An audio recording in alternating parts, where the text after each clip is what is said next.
The rise of reform is no longer just a headline.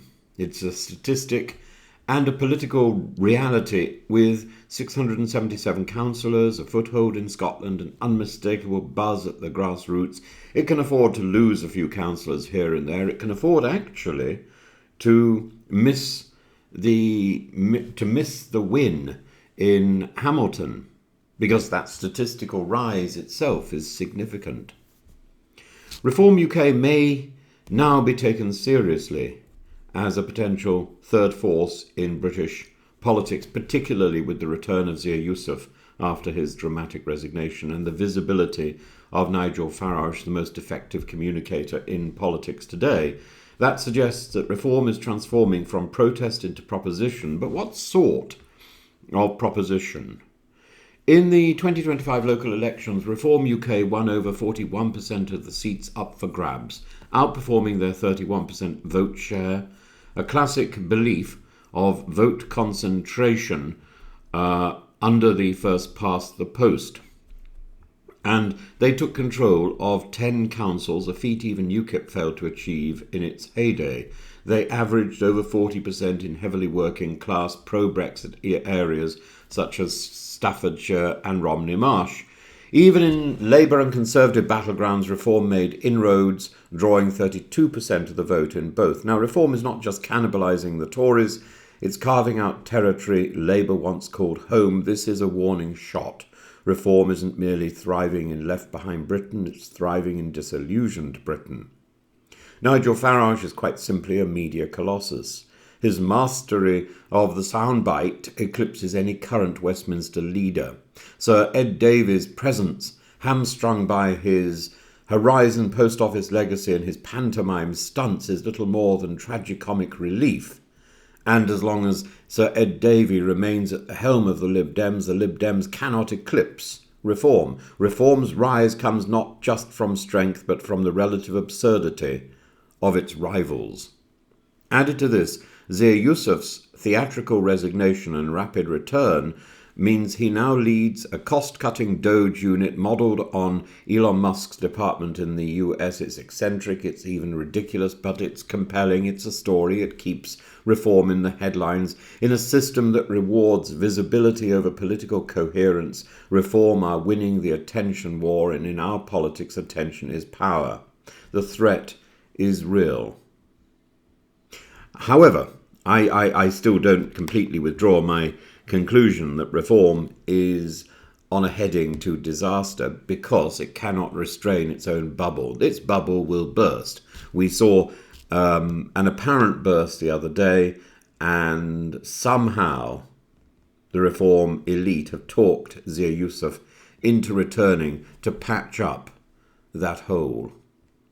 Reform holds minority control in several councils, Worcestershire, Kent, Staffordshire, without coalition partners, precisely because other parties refuse to work with them, and they're going to have to deal with that. If they want real power, they're going to have to find ways to make themselves palatable, and this defiance, which defines reform, will also defeat reform. We are the voice they want to silence. Yeah, that appeal is strongest among non-graduates, working-class communities, and those who still see Brexit as unfinished business. This is not a mere protest vote, it's a protest movement with electoral efficiency. But can it function? If they can professionalise, that means keeping Zia, and keeping Zia in a place where he can actually do some good, training councillors, sharpening local manifestos, expanding candidate pipelines. Reform could be the first right-wing party outside the Tories to genuinely contest power under first past the post. But here lies the paradox. While Reform wants to look like a government in waiting, its internal politics resemble a bar fight. Rupert Lowe's dramatic expulsion, his accusations of a brutal smear campaign, his jibes at Farage, a coward and a viper, show the party's Achilles heel, its instability. Lowe may be eccentric, but he's no lightweight. His departure leaves a vacuum in the party's parliamentary seriousness. He's liked by so many of the bigwigs there, Gawain and others. He's energetic, capable, and keen to build a coherent platform. The spectacle of his suspension under the pretext of hurty words undermines Reform's own free speech rhetoric. And if Farage can't manage 5 MPs, how does he propose to govern a nation?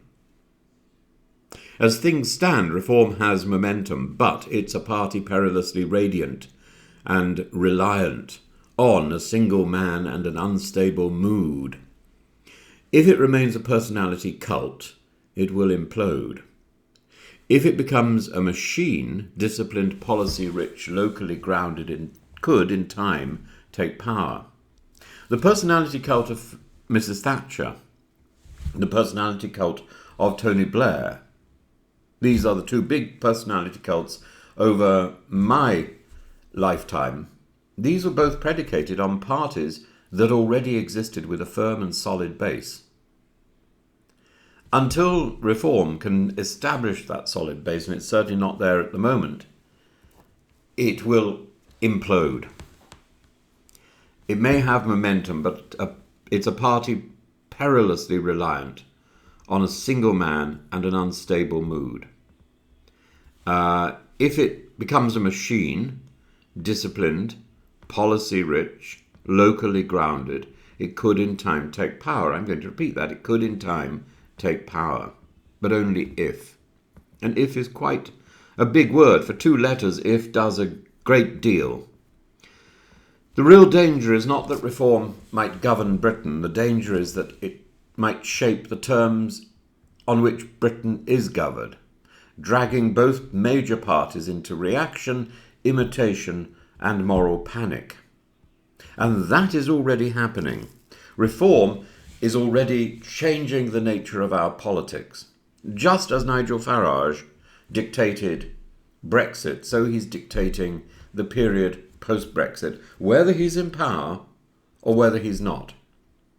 In short, Reform is the future of British politics until or unless it becomes a thing of the past first.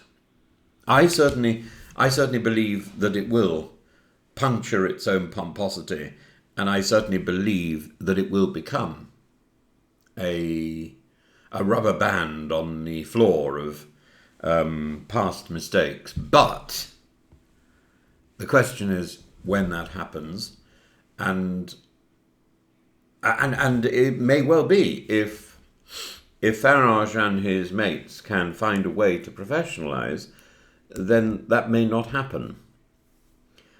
I should also apologise for sounding a little stiff. I bit my tongue really badly yesterday, and I'm not quite sure how on earth I did that, but every single syllable is painful.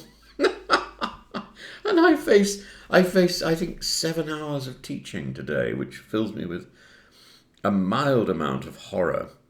But there we are. I've also got some other bits and pieces I've got to get finished. So I will squeeze in videos as and when I can during the day. If you have any great ideas, and if you have subjects which you think I should be covering, please let me know, and I will endeavour to do so. Even if you want to do so with raucous disapproval, a challenge is as good as whatever. Please challenge away. I enjoy your comments, and I will always applaud comments even by people who I think are barking up the wrong tree. I think it's good to encourage discussion, and if some of those comments are made by bots or trolls, so be it. They will stimulate debate in their own way. Thank you for your engagement.